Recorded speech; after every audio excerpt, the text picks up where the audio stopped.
päev mulle tuli mõte minna rändama. Mitte päris ära, vaid siinsamas Hiiumaal. Panin pilli seljakotti, võtsin õlale. Lahkusin ja lehvitasin kodukülale. Kauaks ma ei mõelnud minna, veidikeseks vaid. Tahtsin näha laidusid ja väikesadamaid.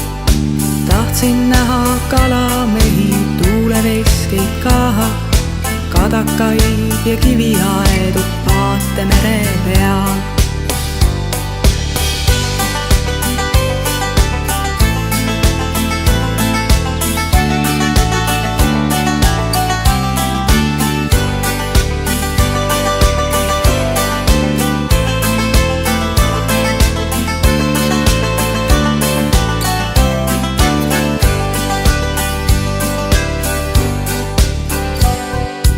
Kõike nägin, mida tahtsin ja veel rohkemgi, sest et kiiret mul ei olnud mitte kuhugi. Nägin palju lambakarju, nägin hobuseid. Kõrvu jäi mul Hiiu nalju, laule ammuseid.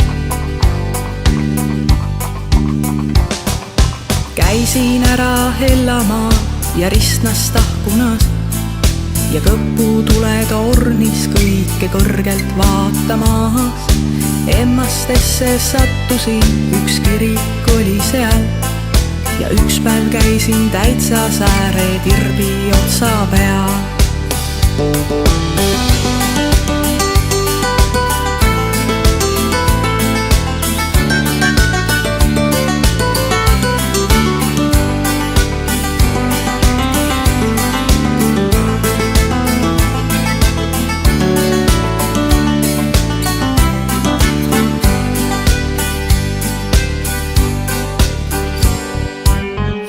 Veetsin onnides ja metsamajades. Niimoodi see aeg siis veeres kaunis looduses.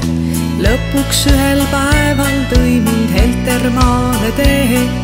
Praamil ootas rahvas, et saaks sõita mandrile. Aga minu reis just selles kohas läbi sai. Seadsin sammud kodu poole täpselt enne kaid. Rõõmsalt hakkasin siis Salinõmme astuma. Üks on kindel, siit ei iial taha lahkuda. Näen